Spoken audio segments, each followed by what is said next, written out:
आइए बच्चों, आज मैं Roshan sir gold dream tutorial channel में आपका स्वागत करते हैं।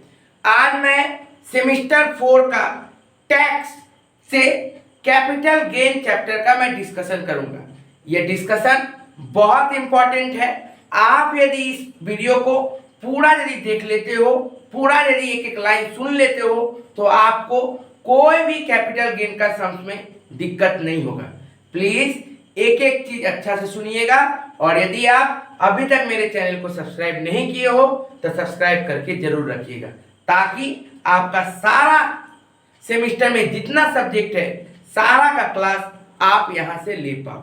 ठीक है बाबू, आगे अब हम लोग आज का टॉपिक पे आते हैं। टॉपिक क्या है सर? सेमेस्टर 4 में टैक्स में से कैपिटल गेन चैप्टर को डिस्कस करना। कैपिटल गेन बाबू, कैपिटल गेन जब हम लोग चैप्टर स्टार्ट करेंगे तो हम लोगों को समझना पड़ेगा कि इसके अंदर में क्या चीज आता है। तो इसके अंदर में ये कैपिटल गेन अराइज कब होगा, कब हम ये काम करेंगे, सब समय याद रखिएगा। कैपिटल गेन के लिए capital assets plus capital assets के साथ ट्रांसफर होना जरूरी है। अब सर, अभी तक तो जब तक हम लोग अकाउंट्स पढ़ रहे थे, क्योंकि टैक्स आप लोग पहली बार पढ़ रहे हो, तो जब तक आप लोग अकाउंट्स पढ़ रहे थे, एसेट्स आप लोग क्या सुने थे? नॉन करेंट एसेट्स और करेंट एसेट्स, इतने ही सुने होंगे। फिक्स्ड एसेट्स और करेंट एसेट्स जो सुनते थे खूब ज्यादा सुने होंगे थे, फिक्स्ड एसेट्स सुने होंगे। लेकिन आज हम लोगों ने क्या बात किया? Capital assets. सर ये क्या है बाबू? कैपिटल एसेट्स का मतलब ही हुआ नॉन करेंट एसेट्स। क्या सर? नॉन करेंट एसेट्स मतलब वो एसेट्स जो लॉन्ग टर्म पर्पस तक के लिए यूज किया जाता था, अकाउंटेंसी का भाषा में बोलता था। लेकिन टैक्स की भाषा में कैपिटल एसेट्स का डेफिनेशन क्या है, उसको हम लोगों को समझना है। उसके बाद याद रखना पड़ेगा, कैपिटल गेन में तभी आएगा जब कैपिटल एसेट्स के साथ साथ ट्रांसफर भी हो, मतलब सेल, दूसरा को बेच रहे हो या फिर दूसरा को दे रहे हो, तभी आपको क्या कर सकते हैं? कैपिटल गेन के अंदर में ला सकते हैं, जहां पे प्रॉफिट लॉस का बात हो सके। ठीक है, तो या फिर गेन का बात हो सके, तो उसको हम लोग कैपिटल गेन के अंदर में लाएंगे। अब सर, आपने कहा था कि कैपिटल एसेट्स का मतलब यहां पे दूसरा है। क्या है कैपिटल एसेट्स का मतलब बाबू? कैपिटल एसेट्स का मतलब all assets movable and immovable. Current assets नहीं, ऑल नॉन करेंट एसेट्स जो मूवेबल और इमूवेबल हो, दोनों, लेकिन कुछ एक्सेप्शन के साथ। तो हम लोग यदि एक्सेप्शन समझ लेंगे, एक्सेप्शन मतलब क्या होता है सर? क्योंकि आप लोग टैक्स नया कर रहे हो, तो आपको हर एक वर्ड नया समझ में आ रहा होगा, और क्या होता है इसका मतलब ये भी आपको जानना है। तो एक्सेप्शन का मतलब होता है इसको छोड़कर। ठीक है ना? तो हम लोगों को समझना पड़ेगा कि सारा चीज एसेट्स है, सारा non current asset capital assets कहलाता है, कुछ को छोड़कर। कुछ वो क्या क्या है ये समझना है पहले। यदि आप नेगेटिव, जब भी आप टैक्स पढ़िएगा तो नेगेटिव को पहले याद करिए, तब आप पॉजिटिव आराम से समझ जाइएगा। ठीक है, तो नेगेटिव क्या है बाबू, वो समझना है। मतलब एक्सेप्शन क्या है बाबू? एक्सेप्ट सबसे पहले आता है sir stock in trade. Stock in trade ये नहीं आएगा, मतलब क्लोजिंग स्टॉक जो हम लोग बोलते थे वो चीज नहीं आएगा। ठीक है बाबू। दूसरा चीज personal effect. Personal effect, personal मतलब कोई भी ऐसा चीज जिसको हम लोग पर्सनल यूज कर रहे होंगे, वो चीज हम लोग कैपिटल एसेट्स नहीं मानेंगे। लेकिन पर्सनल इफेक्ट के अंदर में तो हमारे घर में औरतें, माँ, बहनें जितनी सारी हैं, वो लोग क्या करते हैं? गहना पहनते हैं। ठीक है ना? ज्वेलरीज, ऑर्नामेंट, ये सब चीज। कुछ बच्चे, कुछ घर के लोग हैं जो ड्राइंग करते हैं, उनका ही बहुत दाम है। तो सर ये सब का क्या बाबू? याद रखिएगा, पर्सनल इफेक्ट के अंदर में ज्वेलरी को हटा दिया गया है, मतलब उसको पर्सनल इफेक्ट के अंदर में नहीं रखा गया। ड्राइंग, आर्ट, क्राफ्ट, ये सबको पर्सनल इफेक्ट के अंदर में नहीं रखा गया, मतलब ये सब भी एसेट्स है। ठीक है बाबू। उसके बाद नंबर 3 के अंदर में क्या आएगा? Agriculture. Agriculture land, agriculture land in India in rural areas, क्या बोला sir? Agriculture land in India in rural areas, urban में नहीं, रूरल एरियाज में, माने गरीबी, रूरल मतलब क्या हुआ सर? गरीबी क्षेत्र, गांव वाला क्षेत्र, ठीक है। Agriculture land in India, India में रहना चाहिए और रूरल एरियाज में रहना चाहिए, तो उसको हम लोग कैपिटल एसेट्स नहीं मानेंगे। नेक्स्ट नंबर 4 सर क्या है सर? गोल्ड बॉन्ड, ठीक है सर, याद रखना पड़ेगा। नेक्स्ट 5 आप लोग जो भी एक बॉन्ड है, ठीक है ना, वो आपको याद रखना पड़ेगा।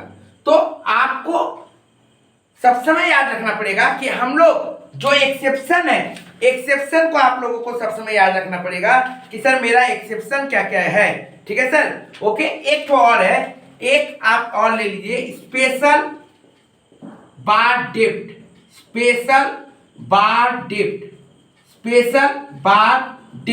इसको भी आप लोग अच्छा से लिख सकते हो, गोल्ड डिपॉजिट बॉन्ड, ठीक है बाबू, इसको भी आप कर सकते हो, ठीक है। तो ये 6 चीज क्या क्या sir? Stock in trade, personal effect, agriculture land in India in rural area, gold bond, gold deposit bond, special bar डेप्ट, ये 6 चीज क्या है? एक्सेप्शन है। इसको हम लोग कैपिटल एसेट्स के अंदर में नहीं लेंगे। तो सर लेंगे किसको?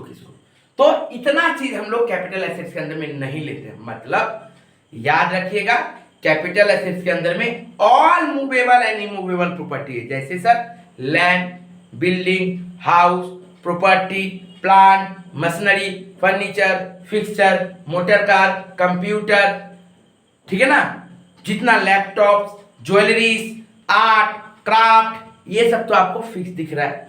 गुडविल, ट्रेडमार्क, ये भी दिख रहा है। उसके साथ साथ share, listed share, equity share, preference share, ये सब भी चीज आपको कैपिटल एसेट्स के अंदर में आता है, ठीक है बाबू।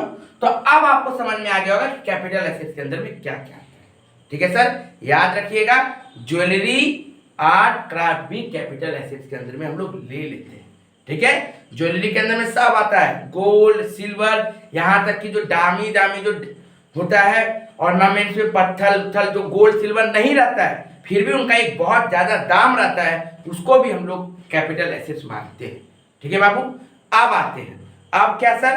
कैपिटल एसेट जब समझ गए तो ट्रांसफर मतलब बेचना, सेल किए, एक्सचेंज किए, दूसरा को दिए, हम लोग गिफ्ट किए, ये सब चीज हम लोग किसके अंदर में मानते हैं? ट्रांसफर के अंदर में मानते हैं। नेक्स्ट, अब जब आपको ये पता चल गया सर कैपिटल एसेट्स, तो अब आपको समझना है कि कैपिटल एसेट 2 टाइप का होता है। कितना टाइप का होता है? 2, एक शॉर्ट टर्म कैपिटल एसेट और एक long term capital asset. 2 type का आपको एसेट्स होता है। कौन कौन सर? एक शॉर्ट टर्म कैपिटल एसेट और एक लॉन्ग टर्म कैपिटल एसेट। इसको आप लोगों को अच्छे तरीके से समझना पड़ेगा। क्या बाबू? कि एक शॉर्ट टर्म कैपिटल एसेट्स होता है और एक क्या होता है? लॉन्ग टर्म कैपिटल एसेट्स होता है। वो क्या होता है सर? वो कैसे हम लोग समझेंगे? तो उसको ध्यान से समझिए, देखिए ध्यान से। क्या बोले बाबू मैंने? शॉर्ट टर्म कैपिटल एसेट्स और लॉन्ग टर्म कैपिटल एसेट्स, ये 2 कैटेगरी बांटा गया है। कितना कैटेगरी? 2 कैटेगरी, शॉर्ट टर्म और लॉन्ग टर्म। शॉर्ट टर्म और लॉन्ग टर्म कैपिटल एसेट्स का जो कैटेगरी बांटा गया ना, वो डिफरेंट के लिए डिफरेंट रखा गया है। क्या है सर? वो भी हम लोगों को समझना है, ध्यान से समझिए। कैटेगरी क्या क्या रखा गया? 12 मंथ, 24 मंथ और 36 मंथ, ये 3 कैटेगरी है, 12, 24 एंड 36। अब सर कब आप शॉर्ट टर्म एसेट्स बोलिएगा, कब आप लॉन्ग टर्म बोलिएगा? ध्यान से समझिए, एकदम गौर से देखिएगा, क्योंकि ये कोई भी प्रैक्टिकल सम्स करने के पहले आपको पहले ये समझना है। ध्यान से देखिए, क्या करना है बाबू?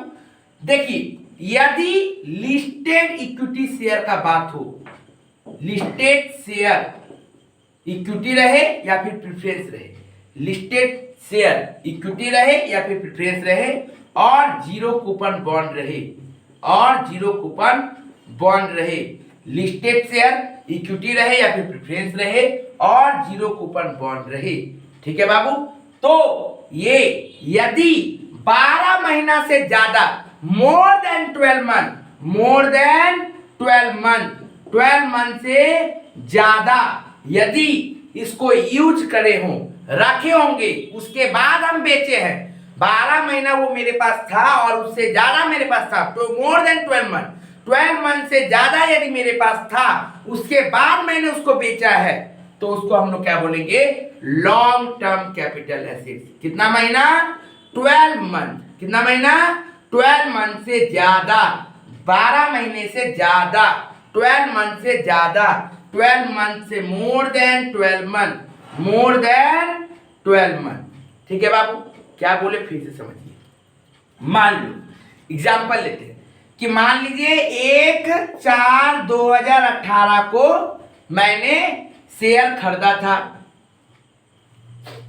और मैं क्या कर रहा हूं, मैं 30/6/2020 को सेल कर रहा हूं। परचेज कब किए थे सर, हम परचेज किए थे बाबू 1/4/2018 को, सेल कब कर रहे हैं, 30/6/2020 को। सर कितना मंथ हुआ, ईयर नहीं बाबू, 12 मंथ मतलब ईयर नहीं, मंथ को काउंट करिएगा। तो मंथ कितना हुआ बाबू, देखिए 2018 में 9 महीना हुआ, 2019 में कितना 12 महीना हुआ, 2020 में 6 महीना हुआ, तो 9 month, 12 month plus 6 month 27 month.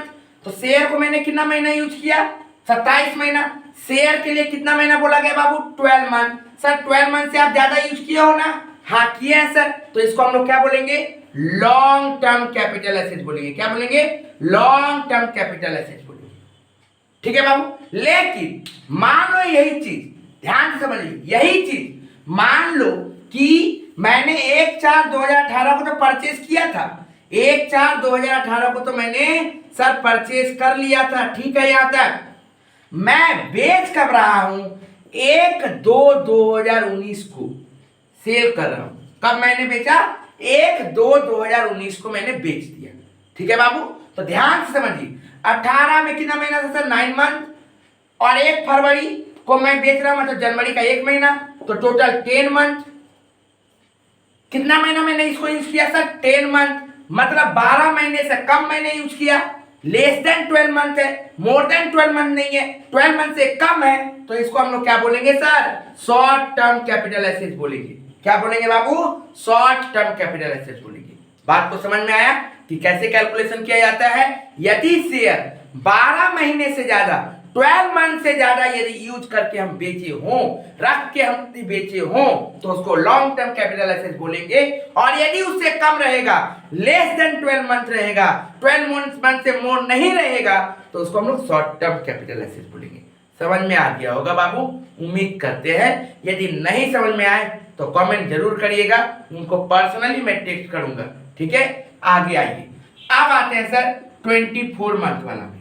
24 month में किसको रखा गया है, 24 मंथ में याद रखिएगा, इमूवेबल प्रॉपर्टी को रखा गया है, इमूवेबल प्रॉपर्टी। ठीक है बाबू, प्लस अनलिस्टेड शेयर को रखा गया है। ठीक है बाबू, immovable property plus unlisted share. ध्यान से समझिएगा, इमूवेबल प्रॉपर्टी के अंदर में क्या क्या था बाबू, लैंड, बिल्डिंग और हाउस लैंड बिल्डिंग, मतलब कोई भी घर, उसको तो आप एक जगह से दूसरा जगह ले नहीं पाओगे। तो इमूवेबल प्रॉपर्टी कौन कौन, land, house, building and unlisted share, इसको रखा गया 24 मंथ। मतलब सर ये 24 मंथ मतलब क्या, मोर देन 24 मंथ, मतलब ये सब चीज more than 24 month, more than 24 month, मतलब ये सब चीज जिसके बारे में मैं बात कर रहा हूं, किसके बारे में, house, land and building, house, land and building, ये चारों चीज प्लस अनलिस्टेड शेयर, ये सब चीज यदि मैं 24 मंथ से ज्यादा यूज कर लूंगा, उसके बाद मैं बेचूंगा, 24 मंथ में मैं अपने पास रखा हूं, उसके बाद मैं बेच रहा हूं, तो वो लॉन्ग टर्म कैपिटल एसेट्स हो जाएगा। और 24 मंथ से यदि कम, 24 महीने से यदि कम हम रख के उसको बेच दे रहे हैं तो उसको शॉर्ट टर्म कैपिटल एसेट बोलेंगे। जैसे कि मैंने एग्जांपल दिया था, मैं यहां पे भी आपको एग्जांपल करके दिखा रहा हूं। जैसे मान लीजिए कि मैं क्या किया, मैं 1/4/2018 को मैंने एक बिल्डिंग परचेज किया, बिल्डिंग मैंने परचेज किया। ठीक है बाबू, कब किया मैंने? 1/4/2018 को एक बिल्डिंग मैंने परचेज किया। मैं मान लीजिए 30/9/2020 को बेच रहा हूं। कब बेच रहा हूं? 30/9/2020 को मैं सेल कर दे रहा हूं। कब? 39/2020 को मैं बेच दे रहा हूं। ध्यान समझिएगा, एक काम करिए, इसको 21 कर दीजिए। ठीक है बाबू, 30/9/2021 को मैं क्या कर रहा हूं? बेच रहा हूं। तो ध्यान से समझिएगा, 1/4/18 को मैंने खरीदा, 1/4/2018 को मैंने खरीदा और 30/9/2021 को मैं बेच रहा हूं। अब बहुत जन सोच रहे हैं कि सर आप सब समय 4 ले रहे हो, क्या सच में सिर्फ सब समय 4 ही परचेज होता है? नहीं, लो इसको भी मैं चेंज कर दे रहा हूं। मान लो 1/7/2018 में खरीदा, ठीक है, 1/7/2018 में खरीदा और बेचा कब? 30/9/2021 में। ठीक है बाबू, तो ध्यान समझो, तो कितना यूज किया सर? तो 2018 में सर 6 मंथ, 2018 में कितना बाबू? 6 मंथ। उसके बाद देखिए ध्यान से, 2019 में 12 मंथ एंड 2021 में 12 मंथ एंड 9 मंथ। ध्यान से समझिए, 18 में कितना महीना सर? 6 महीना। 19 ईयर में 2019 में कितना महीना सर? 12 महीना। 2020 में कितना महीना सर? 12 महीना। और 2021 में कितना महीना सर? 9 मंथ। तो टोटल देखिए कितना हो जा रहा है? 12 12 24, 12 12 24, 6 30, 39 मंथ। कितना मंथ हो जा रहा है सर? 39 मंथ।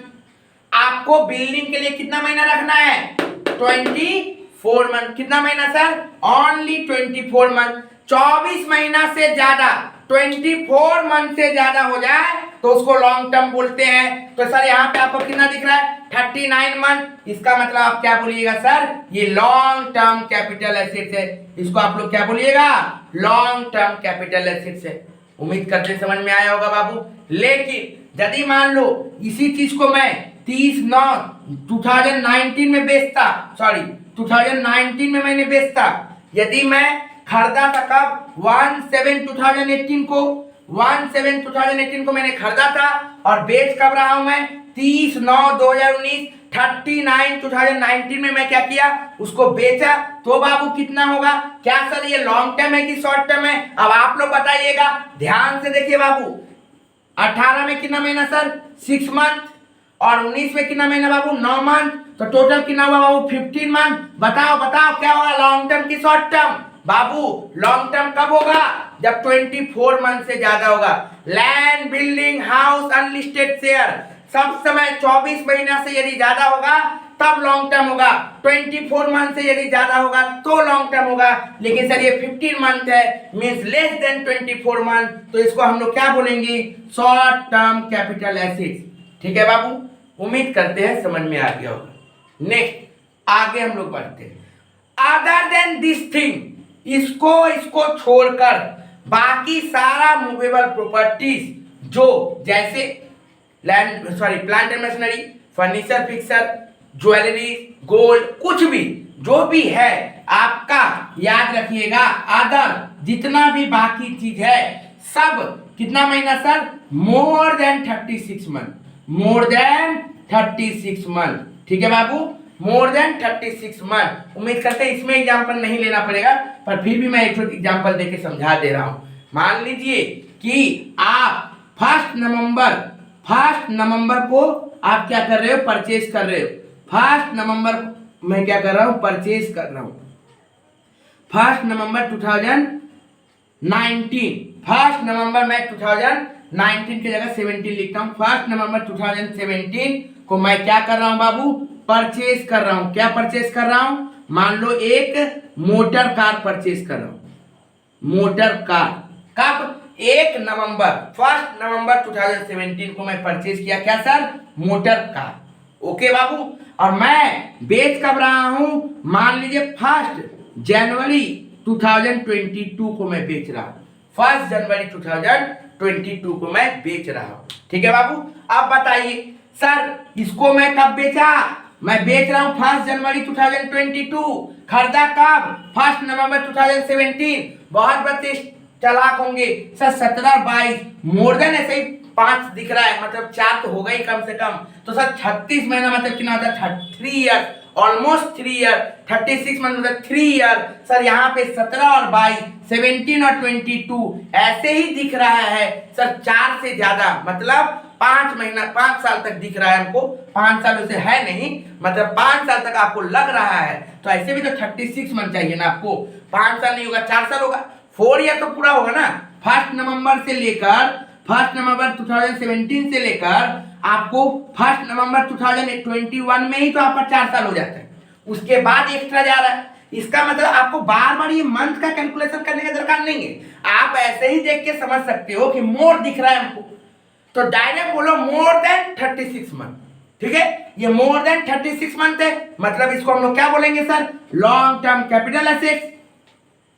लेकिन वही ये क्वेश्चन यदि मान लीजिए परचेज डेट कब रहता, परचेज डेट रहता 2019, 1 नवंबर 2019 को परचेज डेट रहता, और सेल डेट क्या सर 1 जनवरी 2022, 1 नवंबर 2019 को परचेज किया था और बेच कब रहा है 1 जनवरी 2022। बहुत स्टूडेंट देखिए गलती क्या कर देंगे, अब जो मैंने कॉन्सेप्ट किया 19 और 22 देखेगा 3 ईयर ए लॉन्ग टर्म है, नहीं बाबू ध्यान से देखिए गौर से समझिए, ये 1 नवंबर है, 1 नवंबर 2022 19 और ये 1 जनवरी 2022 है।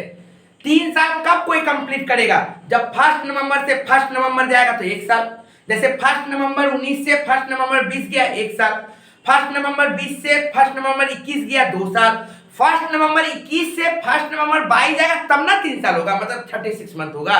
यहाँ तो है ही नहीं, आपको कैलकुलेट करके मैं दिखा रहा हूँ। नवंबर का महीना 2019 में नवंबर और दिसंबर 2 महीना, 2020 में पूरा 12 महीना, 2021 में पूरा 12 महीना, लेकिन 2022 में तो 1 जनवरी को तो दे ही दे रहा है, तो 2022 में तो कोई डेट ही नहीं, तो इसको यदि टोटल किया जाए तो 12 12 24 और 2 26 26 मंथ ही होता है, 36 मंथ नहीं होता।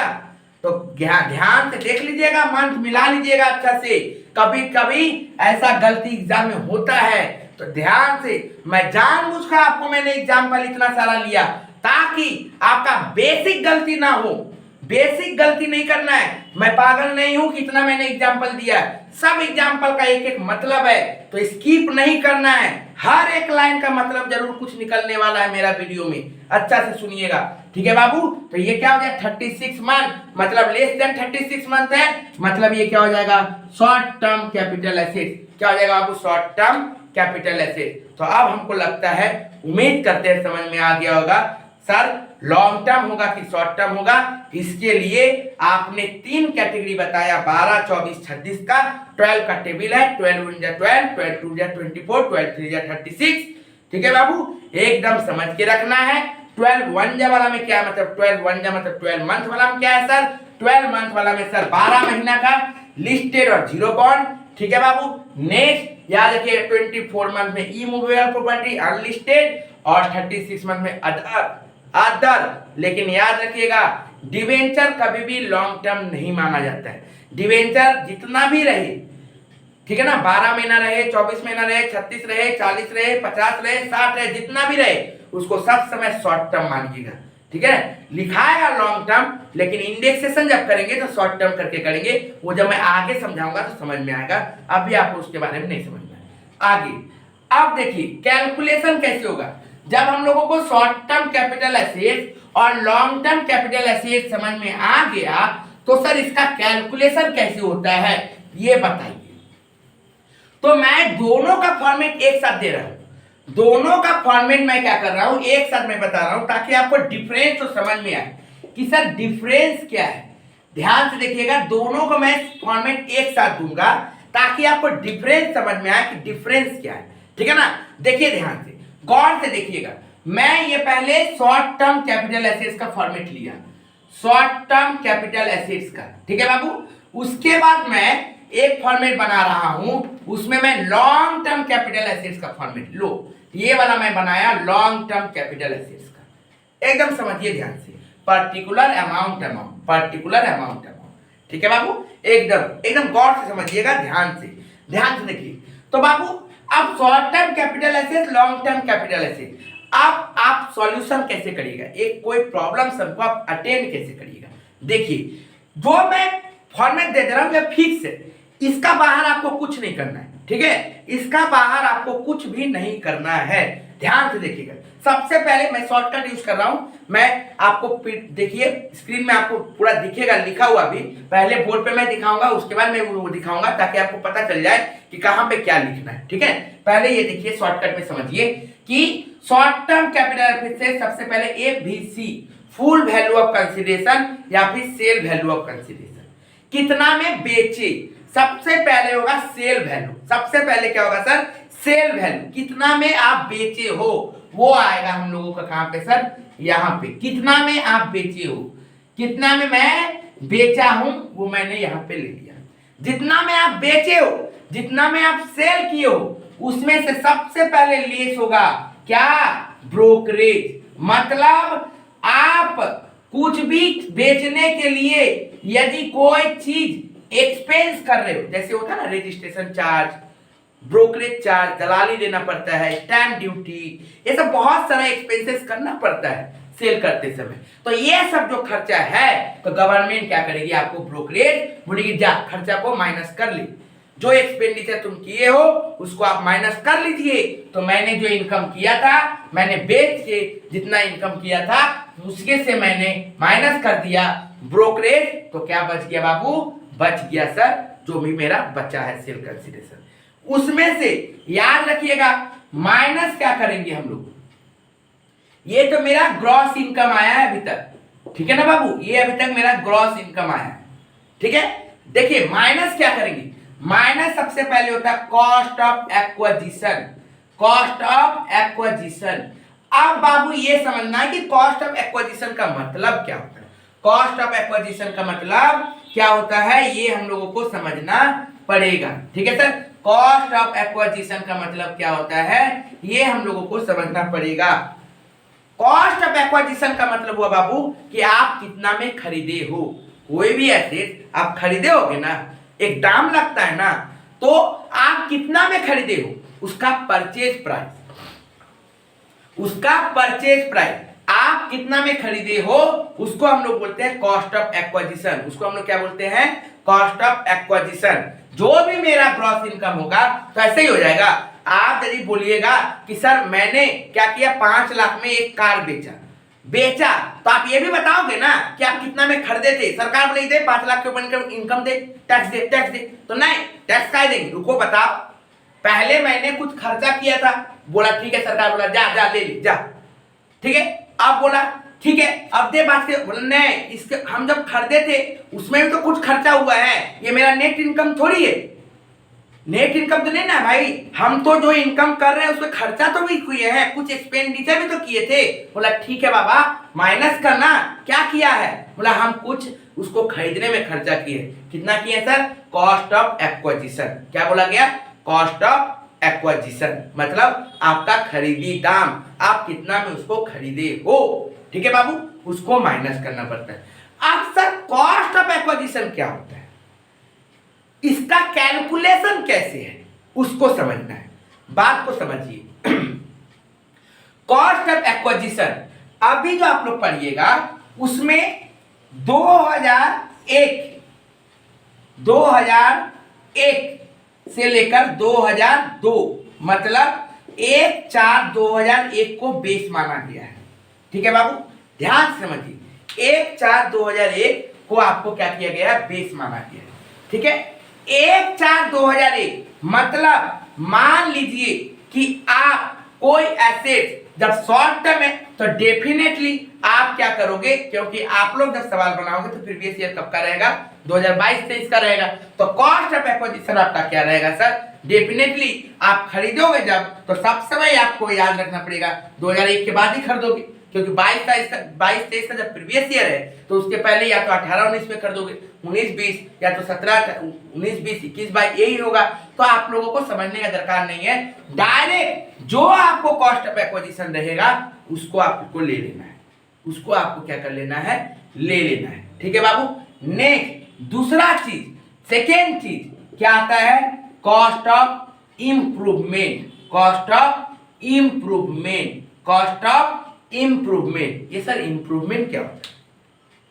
इंप्रूवमेंट मतलब होता है कि जैसे मान लीजिए एक मैंने सोना का अंगूठी खरीदा था, मैंने गोल्ड रिंग खरीदा था, मान लीजिए मैंने 2021 में 1/6/2021 में मैंने क्या किया था, एक रिंग खरीदा था गोल्ड का, ठीक है, ये गोल्ड का रिंग खरीदा था मान लीजिए। अब मैंने क्या किया, 1/11/2021 को जाके इस गोल्ड का रिंग में डायमंड को मैं लगवा दिया, मैंने एक्स्ट्रा इसमें डायमंड ऐड करवाया कि ऊपर में अच्छा नहीं लग रहा, डायमंड इसमें सेट कर दो थोड़ा सा इधर उधर करके, तो वो डायमंड सेट कर दिया। ये हो गया इंप्रूवमेंट। ये क्या हो गया, इंप्रूवमेंट। ये क्या हो गया बाबू, इंप्रूवमेंट। क्या कि सर आप रिंग लिए थे गोल्ड का, उसमें आपने डायमंड ऐड किया है, ये हो गया इंप्रूवमेंट। लेकिन बाबू ये गोल्ड था, ठीक है ना, मान लीजिए 3 महीना 4 महीना बाद इसका कलर डाउन हो जा रहा था, रंग डाउन हो जा रहा था, मैंने इसको फिर से इसके ऊपर कलर मरवाया, क्या ये इंप्रूवमेंट होगा? बाबू ये इंप्रूवमेंट के अंदर में नहीं आता है, याद रखिएगा, इंप्रूवमेंट इसको नहीं बोलेंगे। उसी तरह से मान लीजिए आपका कोई बिल्डिंग है, लैंड है, यदि बिल्डिंग है तो आप यदि मान लीजिए उसका कलर करवाए हो, साफ सुथरा करवाए हो, तो वो इंप्रूवमेंट नहीं कहलाएगा। इंप्रूवमेंट कब करवाएगा, जब बिल्डिंग को आप एक्सटेंड कर रहे हो। जैसे सर या तो 1 फ्लोर का था, आप उसको 2 फ्लोर किए हो, मान लीजिए वो 200 स्क्वायर फुट में था, उसको आप 500 स्क्वायर फुट किए हो, मान लीजिए वो ऐसे ही था मेजे, आप उसको मार्बलिंग किए हो, पूरी अच्छी तरीके से किए हो, तो वो मैं इंप्रूवमेंट मानूंगा। नहीं तो व्हाइट वॉश, रंग करना, झाड़ू मारना, साफ सुथरा करना, ये सब इंप्रूवमेंट नहीं आता है। ठीक है बाबू, समझ के रखिएगा। नेक्स्ट आगे आते हैं बाबू, तो इंप्रूवमेंट किसको बोलते हैं ये आपको समझना पड़ेगा। ठीक है सर, अब आगे हम लोग आते हैं, तो ये दोनों को जब हम लोग क्या करते हैं, माइनस कर देंगे, तो मेरा क्या आ जाएगा, short term capital gain, short term capital gain, या फिर यदि लॉस होगा तो loss, short term capital gain या फिर लॉस। ठीक है, लेकिन अब आइएगा लॉन्ग टर्म कैपिटल एसेट्स का कैलकुलेशन जब करिएगा ना, तो यहाँ पे बहुत इंपॉर्टेंट बात है, अच्छा से सुनिएगा, एक एक चीज को सुनिएगा, बहुत इंपॉर्टेंट है, क्योंकि एग्जाम में आपका शॉर्ट टर्म बहुत ही कम चांस, 1% चांस रहता है एग्जाम में आने का, देगा तो लॉन्ग टर्म। तो कैसे करेंगे सर, कैसे समझेंगे इसको, ध्यान से समझिए। देखिए बाबू, कैलकुलेशन सबसे पहला FVC, जैसे आप यहां करते थे वही चीज यहां पे भी होगा, चुपचाप लिख दीजिए, जैसे वहां करते थे उसी तरह की से यहां पे भी होगा। उसके बाद लेस करना है, सेम जैसे वहां करते थे यहां पे भी वही करिएगा, ब्रोकरेज। ठीक है, हम दोबारा नहीं बता रहे हैं कि ब्रोकरेज का मतलब क्या होता है, वो ऑलरेडी बता दिए हैं। तो ये हो गया ब्रोकरेज। अब क्या करना है सर, लेस, बात को समझो ध्यान से। मान लीजिए मेरा कोई घर में बिल्डिंग था, मेरा कोई एक बिल्डिंग है पापा का, मान लीजिए उसको खरीदा हुआ कब है, 1998 में खरीदा था।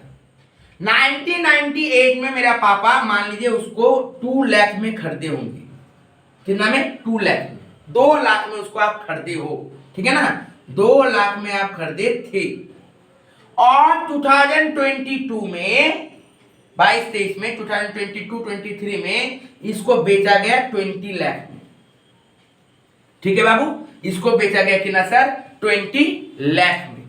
सर 2 लाख में आप खरीदे थे, अब आप लोग क्या बोलोगे, बाप रे बाप, 2 लाख का चीज खरीदे थे सर और आप बेचे हो 20 लाख में, 18 लाख का प्रॉफिट, 18 लाख का आपको गेन हो गया।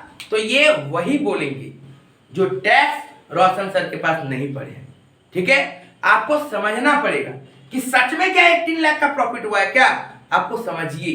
देखिए बाबू, अब आपका पापा क्या बोलेंगे, मान लीजिए घर में जो आदमी होते हैं सीनियर, वो बोलते हैं ना कि आप उस समय इतना में ही खरीदे थे, वाह, ठीक है, इतना कम में खरीदे थे तो क्या बोला जाता है बाबू, वो 1998 में उसका 2 लाख का एक अलग वैल्यू था, उस 2 लाख का एक अलग वैल्यू था, और अभी जो 20 लाख है उसका एक अलग वैल्यू है। बोलते हैं ना, उस समय का 2 लाख अभी का 15 लाख के बराबर है, अभी का 10 लाख के बराबर है, बोला जाता है ना। इसका मतलब ये इन्फ्लेशन होता है। क्या होता है? इन्फ्लेशन, कि उस समय जो दाम था जरूरी नहीं है कि अभी उसका दाम वही रहेगा, दाम बढ़ा भले है लेकिन मनी वर्थ क्या है उसका, वो हम लोगों को समझना पड़ेगा।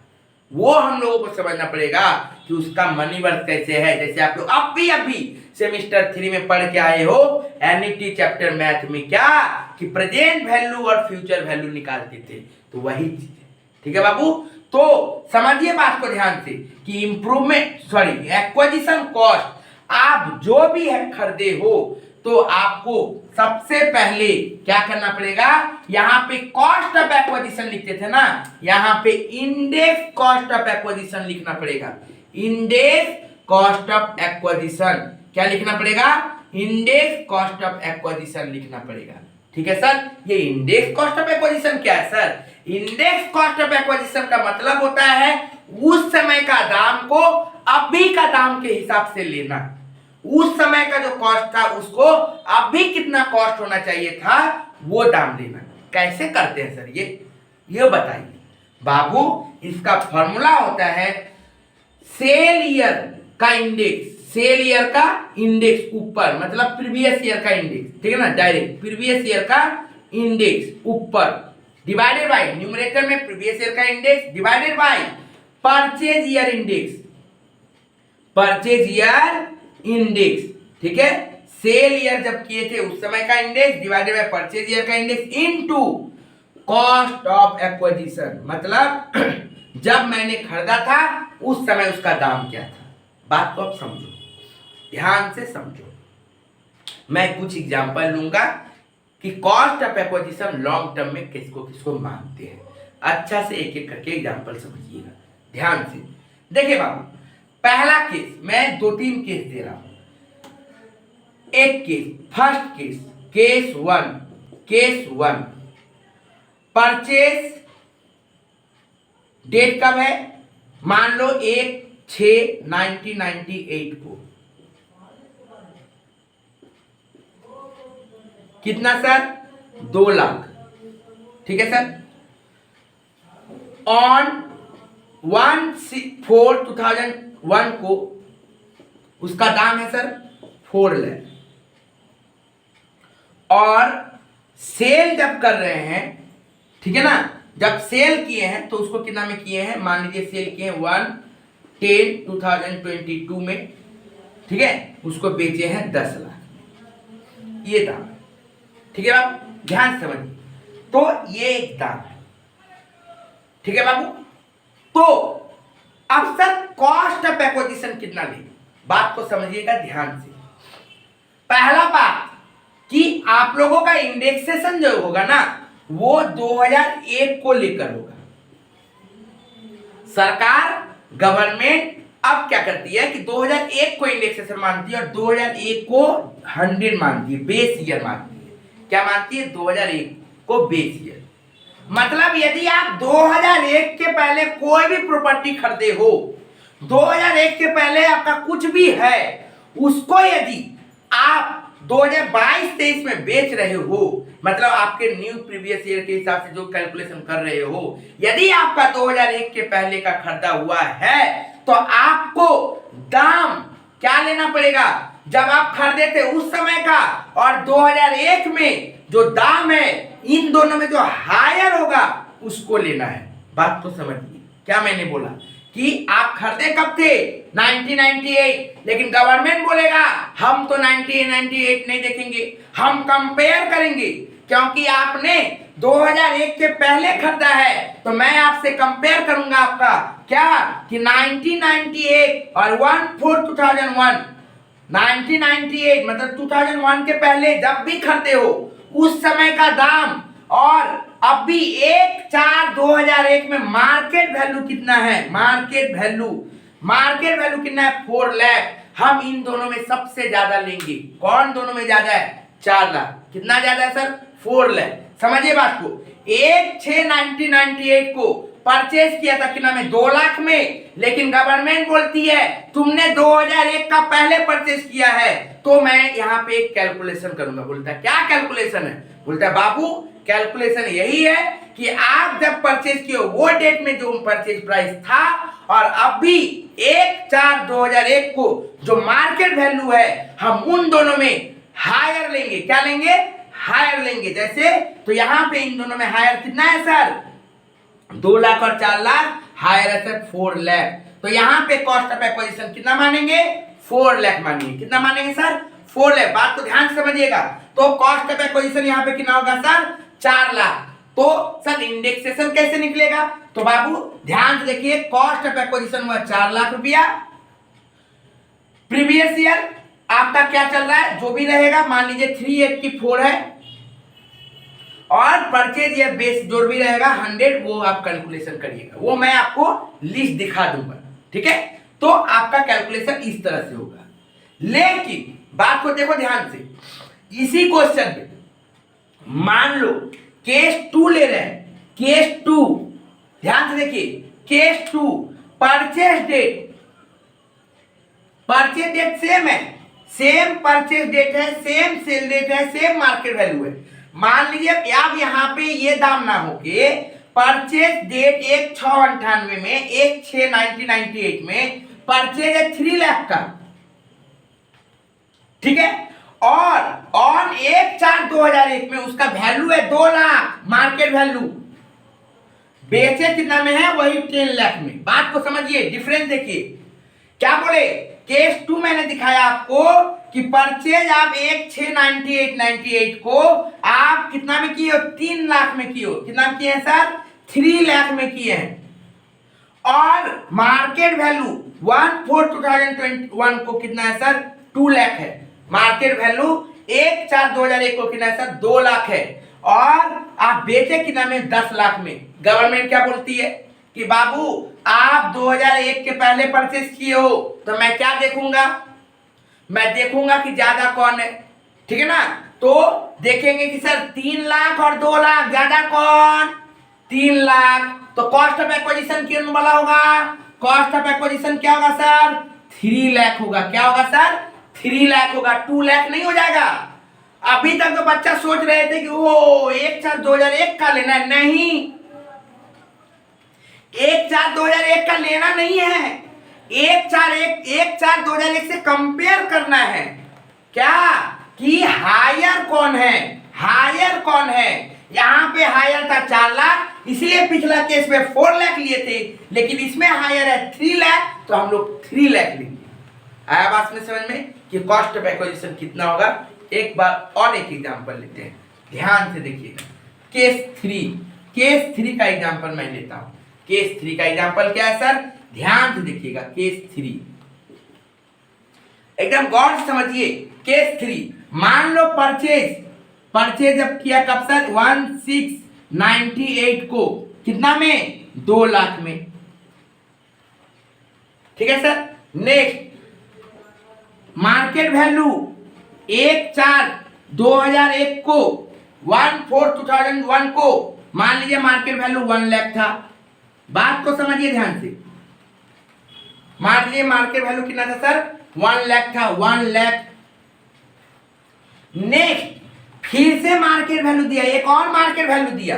कब का दिया वो मार्केट वैल्यू? मान लीजिए मार्केट वैल्यू दिया 1/10/2005 का। कितना दिया सर? 5 लाख का या फिर 4 लाख का। लीजिए 4 लाख का, ठीक है सर? उसके बाद बेचा कब? सेल कब किया? सेल किया सर 1/10/2022 को। कितना में? 10 लाख में, ठीक है बाबू? ध्यान से समझो। परचेज कब किया था? 1/6/1998 को। अब सर हम एकदम काबिल है, मास्टर है।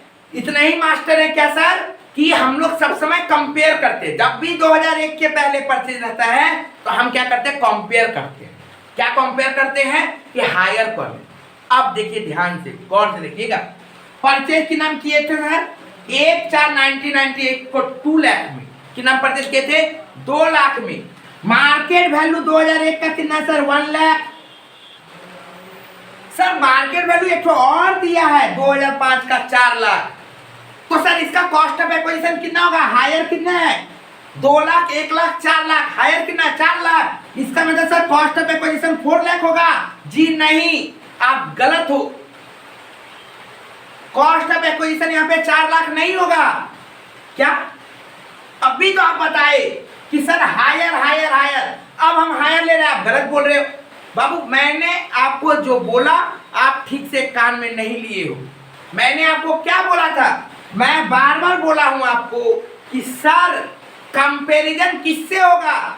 1/4/2001 से होगा, 1/4/2001 से होगा। 1/4/2001 में क्या दाम है उससे लेना है, उसके बाद का नहीं। उसके बाद में भाड़ में जाए दुनिया, हमको नहीं देखना है। यदि 2001 का पहले का परचेज है तो परचेज डेट का अमाउंट और 2001 का अमाउंट, 1/4/2001 का अमाउंट क्या है, उन दोनों में ही कंपेयर होगा। उसके बाद चाहे जितना भी मार्केट वैल्यू दे दे, हमको देखने का दरकार नहीं है। हम सिर्फ और सिर्फ यदि 2001 के पहले का परचेज किया हुआ है तो उस दिन का परचेज का अमाउंट और 1/4/2001 में जो परचेज मार्केट वैल्यू है उन दोनों में कंपेयर करेंगे। बाकी जितना दिया है वो इररिलेवेंट है, उसको देखना भी नहीं है, देखना पाप है आपके लिए। ठीक है बाबू, तो इसका मतलब आपका परचेज डेट कब था? 1/6/1998, उसमें कितना था? 2 लाख रुपया। कितना था? 2 लाख। और मार्केट वैल्यू 1/4/2001 को कितना है? 1 लाख। तो 2 लाख और 1 लाख में हायर कितना है सर? 2 लाख। तो कॉस्ट ऑफ एक्विजिशन कितना हो जाएगा? 2 लाख। कॉस्ट ऑफ एक्विजिशन कितना हो जाएगा? 2 लाख। इसका मतलब अब आपको शायद कॉस्ट ऑफ एक्विजिशन समझ में आ गया है। एकदम नहीं आया है, मैं आपको गारंटी देता हूं। फिर मैं एक एग्जांपल लूंगा, केस 4। देखिए आप उसमें कंफ्यूज होइएगा कि नहीं। मैक्सिमम स्टूडेंट कंफ्यूज होने का चांसेस है। देखिए अब मैं आपको केस 4 लेता हूं। यदि किसी को स्क्रीनशॉट लेना है ले लीजिए, क्योंकि लिखने का समय नहीं रहेगा, समझिए पहले। ठीक है बाबू, स्क्रीनशॉट लेना है तो ले लीजिए, अब मिटाऊंगा मैं।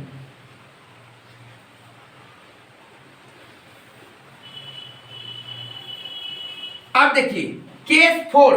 अब मैं केस 4 उठा रहा हूं, ध्यान से समझिए केस 4 को कि केस 4 क्या बोलता है। ध्यान समझो केस 4 क्या बोल रहा है। केस 4 बोलता है कि मान लीजिए आप परचेज किए हो, सब लॉन्ग टर्म के बारे में बता रहे हैं, ठीक है ना। आप परचेज किए हो मान लो 1/10/2005 को, कोई लैंड बिल्डिंग, कोई बिल्डिंग, मान लीजिए कोई प्लांट मशीनरी करते हैं, ठीक है ना, कोई मशीनरी जिसके बारे में बात चला उसी के बारे में कर रहे हैं। 1/10/2005 को ध्यान से समझिएगा, 1/10/2005 को आप कोई चीज 10 लाख में खरीदे थे, 10 लाख में। कब? 10 लाख में खरीदे। कब? 1/10/2005 को। 1/10/2005 को आप कितना में खरीदे हो? 10 लाख में खरीदे हो। 1/10/2005 को आप कितना में खरीदे हो? 10 लाख में खरीदे हो। Next market value, market value 1/4/2001 को कितना है? 12 लाख है। 1/4/2001 को मार्केट वैल्यू कितना है? 12 लाख है। नेक्स्ट आप सेल कितना में किए हो? 1/10/2022 में आप सेल किए हो 18 लाख में। सेल से तो हमको लेना देना नहीं है, अभी तो हम लोग क्या सीख रहे हैं? कॉस्ट ऑफ एक्विजिशन सीख रहे हैं। हमको ये बताना है आपको कि कॉस्ट ऑफ एक्विजिशन कितना होगा।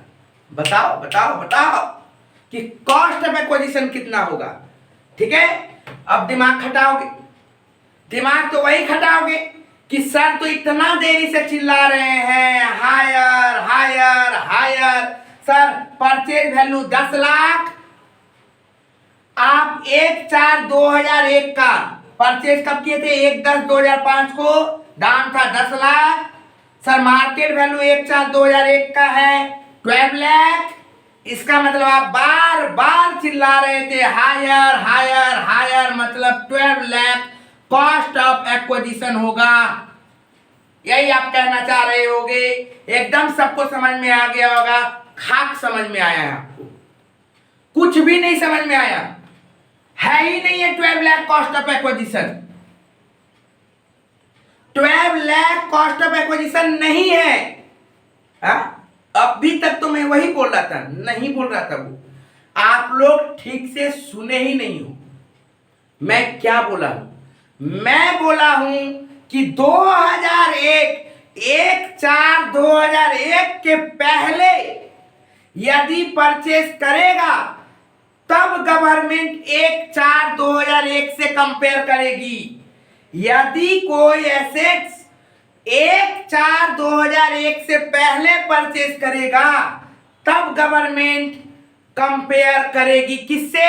परचेस डेट जो कि 2001 से पहले का है और 1/4/2001 का मार्केट वैल्यू, तब कंपेयर करेगी। लेकिन मैंने कभी नहीं कहा था ये कि 1/4/2001 के बाद यदि परचेस की है तो उसमें भी कंपैरिजन है। मैंने कहा कभी क्या?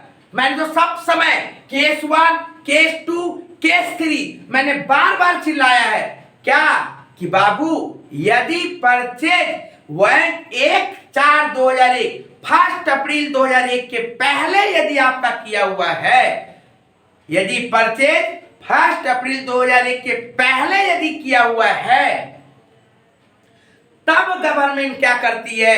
पहले का अमाउंट जब परचेज किए थे वो परचेज अमाउंट मींस 2000, 1999, 1995, 1998, 90, 80 जो भी है उस समय का डेट का जो परचेज अमाउंट है वो और 2001 में जो परचेज अमाउंट है वो, उन दोनों में कंपेयर करेगी। लेकिन यदि कोई भी 1/4/2001 के बाद में परचेज करता है तो उसमें कोई कंपैरिजन नहीं है। जिस दिन परचेज किया है उसी दिन का दाम लेंगे, चाहे मार्केट वैल्यू 1/4/2001 को ज्यादा ही क्यों ना रहे। आया बात समझ में? तो सर यहां पे मार्केट वैल्यू यहां पे कितना हो जाएगा? Cost of acquisition 10 lakh. क्यों? क्योंकि आप परचेज किए हो 2005 में, 2005 में परचेज किए हो, जो कि 1/4/2001 के बाद खरीदे थे आप। तो 1/4/2001 का बाद जब खरीदे तो ये इरेलीवेंट है, देखना ही नहीं है मार्केट वैल्यू। कब खरीदा था? वो 1/10/2005 को, मतलब कितना में खरीदा था? 10 लाख में। तो आएगा कितना बाबू? 10 लाख। कॉस्ट ऑफ एक्विजिशन कितना आएगा? 10 लाख। उम्मीद करते हैं अब आपको कॉस्ट ऑफ एक्विजिशन समझ में आया होगा। यदि नहीं हुआ है तो एक बार और ये जहां से मैंने कॉस्ट ऑफ एक्विजिशन समझाया है एक बार फिर से सुनिए, रिमाइंड करिए बाबू, बहुत इंपॉर्टेंट है, नहीं तो आपका एग्जाम खराब हो जाएगा। आप यही सब जगह में गलती कर दोगी। बार बार मैं बोल रहा हूं टैक्स लगे इजी पर होए नहीं, ठीक है ना? ये टैक्स लगता इजी है पर आप एग्जाम जब दे रहे हो तो पाप कर रहे हो, इतना गलती कर रहे हो कि आपको खुद ही नहीं पता रहेगा। तो प्लीज अच्छा से समझिए, एक एक चीज को समझिए। मैं हर बार कोई भी कॉस्ट टैक्स का जब होता है क्लास तो मैं उसका कॉन्सेप्ट जरूर बताता हूं, तभी मैं कोई चैप्टर में जाता हूं, ठीक है? क्योंकि टैक्स इतने हल्के में नहीं लेने का। टैक्स लगता इजी है पर होता नहीं है। तो ये मैंने अभी तक आपको कॉस्ट ऑफ एक्विजिशन का बात मैंने समझाया। आपको इंडेक्सेशन मैं अभी नहीं समझा रहा हूं क्योंकि एक बार में इतना दे देना पागल हो जाओगे, ठीक है ना? तो इंडेक्सेशन मैं जब सॉल्व करूंगा ना सॉल्यूशन, उसी में मैं दिखाऊंगा कि कैसे इंडेक्सेशन कैलकुलेट किया जाता है, ठीक है? अभी खाली आप कॉस्ट ऑफ एक्विजिशन समझिए किसमें? Long term. शॉर्ट टर्म वाला में कुछ दिमाग नहीं खटाना, शॉर्ट टर्म वाला खटाना ही नहीं है क्योंकि वो डेफिनेटली आपका 2021 2022 में ही परचेज सेल रहेगा, तो वहां पे आपको खटाना नहीं है। सिर्फ लॉन्ग टर्म जब एसेट रहे तब दिमाग खटाना है।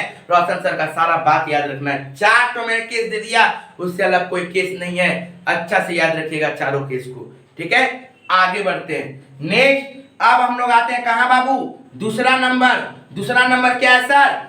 Index cost of improvement. Index cost of improvement. Index cost of improvement. Index cost of improvement. यहां पे खाली कॉस्ट होता है, यहां पे इंडेक्स होता है, बस यही फर्क है।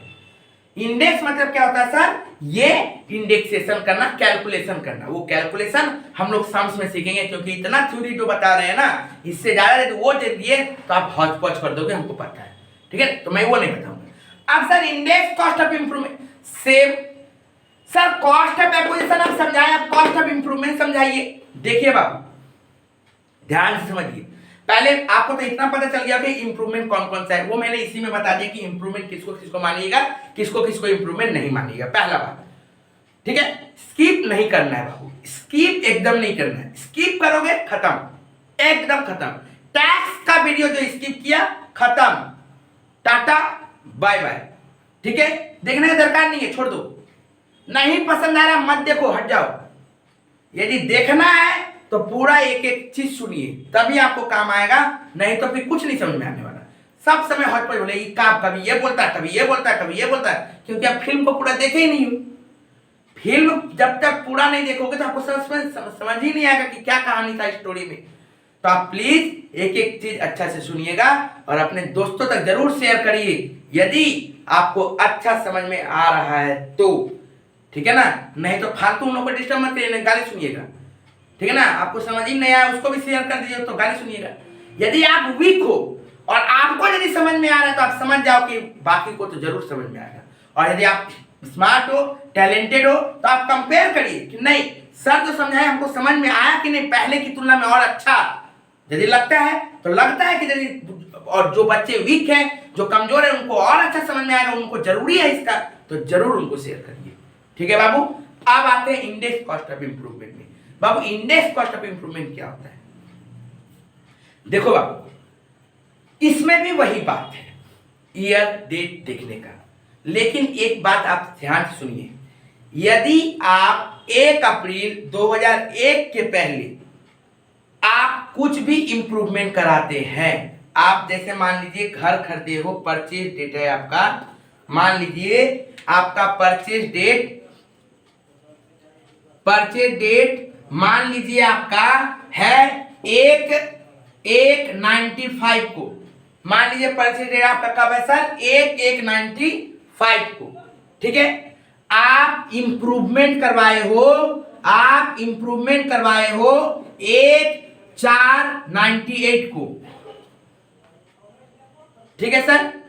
ओके, मार्केट वैल्यू इंप्रूवमेंट का 1/4/2021 को भी है। मान लीजिए 5 लाख में खरीदे थे आप, इंप्रूवमेंट कराया 1 लाख में, मार्केट वैल्यू कितना है सर? 10 लाख है, ठीक है? अब सेल किए हो मान लो 1/10/2022 को, सॉरी ये 2021 नहीं था, 2001 था, ठीक है?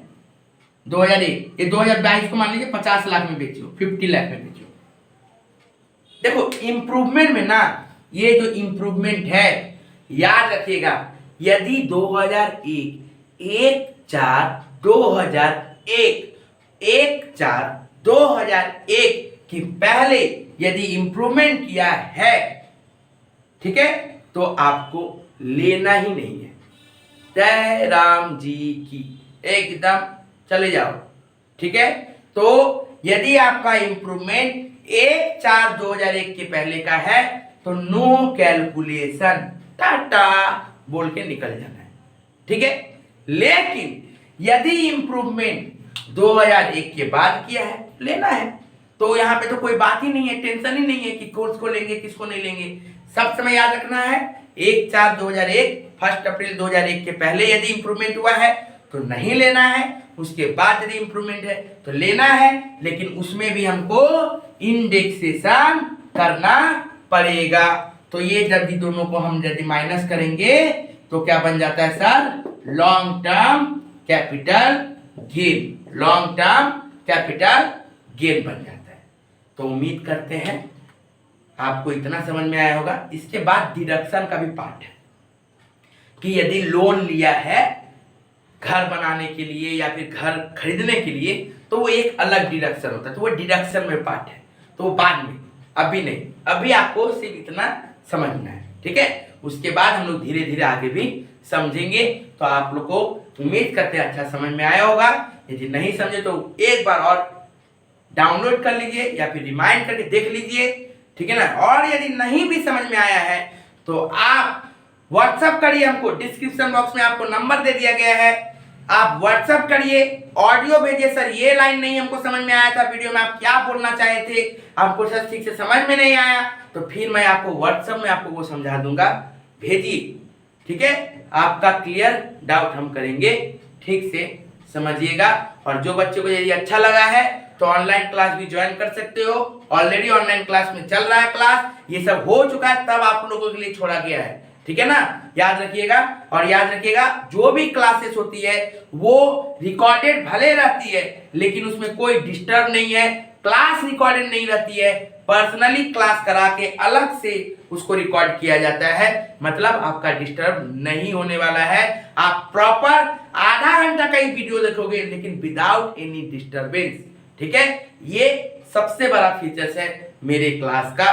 तो प्लीज यदि आपको अच्छा लगे तो ऑनलाइन क्लास भी ज्वाइन करिए, लेकिन याद रखिएगा ऑनलाइन क्लास के लिए मेरा जो जहां सेंटर है उससे आपका डिस्टेंस मिनिमम 1 किलोमीटर का रहना पड़ेगा, तभी आप ऑनलाइन क्लास ज्वाइन कर पाओगे, नहीं तो आपको ऑफलाइन क्लास ज्वाइन करना पड़ेगा, ठीक है बाबू। तो आगे नेक्स्ट वीडियो में इससे रिलेटेड सम्स लेके आएंगे, जरूर फॉलो करते रहिएगा। Thank you.